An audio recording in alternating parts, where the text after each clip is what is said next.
Hello again. Dito kami tumaan kasi wala si Susana Answen.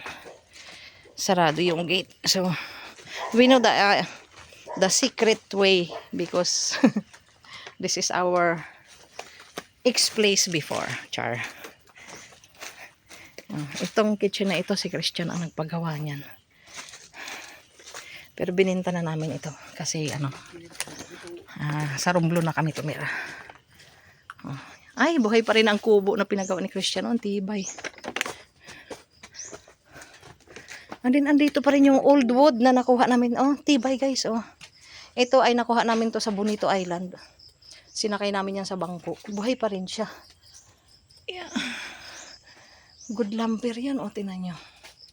Ilang taon na yan. Oh. Lagpas na yan 10 taon. Buhay pa rin. Sayang hindi pinakinabangan ng bumili nito.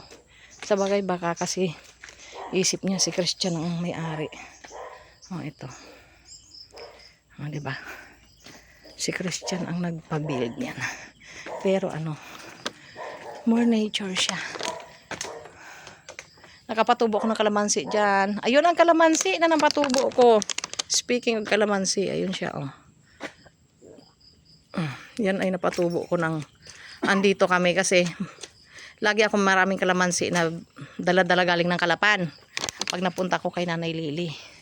Yang kubo na yan si Christian din ang paggawa niyan guys. At saka ito. Pero bininta na namin to sa kanyang kapartner na si Kuya Swen. So, dadan! Ayan o. Diba? Wala kasi sila dito. Parating pa lang. Shout out kay Susana if you watch this vlog. Oh, diba? This one.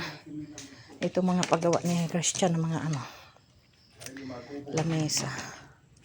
Oh, design ng aking asawa ito. Ito siya. Design ni Christian. Ah, diba? Yan ang bahay nila Kuya Swen before but lumipat na sila doon. Yun ang bahay namin. Dati guys, bininta na namin kasi to. Sayang din kung tutuusin pero mahal kasi dito tumira. Kaya ganun. Ayan o. Yan. Ganda na siya lalo ngayon. Lalong pinaganda ni Swen and Susana. Ano din to guys. For rent din ito. Pero pag andito lang si Swen and Susana. Pag wala sila, close down ito. Kasi sila din ang nag-ooperate.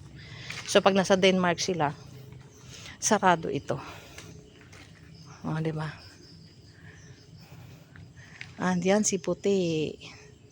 Hello, Han. You miss your old place? Oo, maganda place. Yeah, maganda, diba? Actually, nami-miss ko din yung lugar na ito. May memory din ako dito sa aking papa. Kasi, nung nagkasakit si papa sa paa, yung natitano siya, dinala namin siya ni Christian sa Kalapan. Pinadoktor namin siya doon. So, nag-stay din dito si papa. Pagising niya sa umaga, nagki-cleaning siya. Yan dyan, nililinisan niya yan. And I put the yellow bamboo. Yeah, and then the yellow bamboo, si Christian ang nagtanim niyan, tinan nyo, ang dami na. Ang ganda. And now it's good.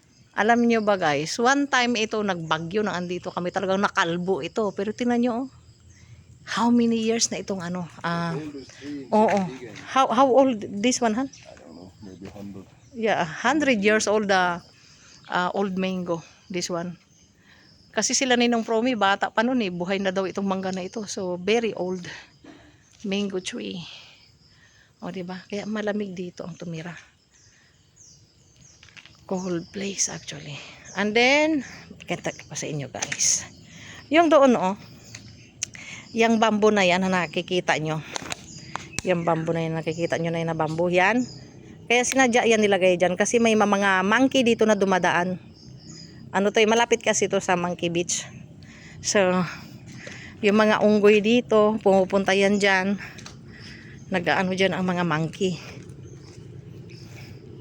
O, diba? Ang garden, Linaw. Kukuha ako ng yan mamaya, ng binhi. Lalagay ko doon sa Apunan Baby Resort. O, diba? Patay na yung aming old buko. Ay, coconut. Diba? Marami na din natanim dito si Christian. Bago namin ito na ibenta. So, Hindi, bawal bumaba doon. may daanan naman yan dyan eh. Talagang pwede kang dumaan doon. May daanan yun doon guys. Yan dyan. May steps. Kagaya doon ka na Sir Ferdinand kanina. Yan ang steps naman nila pababa. Actually, ang nagpagawa ng original steps dyan ay si Swen. Kasi gusto niyang magkaroon ng access doon sa beach. I think it's, Han, how many steps? 150 steps? Yeah, it's something like that. If I'm not mistaken, 150 steps going down and up. Di ba? Pa, pagdahan dira, kay kung mahulog ka. Chu! Mahulog ka dyan. Come here. Come here, baby. Nakikikulit din siya eh.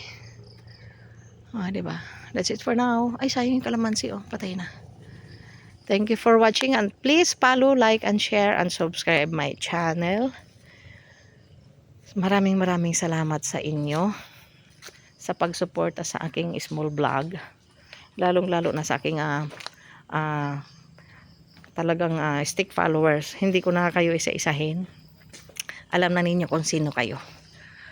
Nakikita ko yon and then ako'y nagpapasalamat. So, this is a 7 pang-pito na itong vlog na ito. So, step by step. And then makikita nyo naman guys. Sunod-sunod ko ng iba-vlog yan. Thank you. Maraming salamat. God bless you all. This is our trip going to Escarcio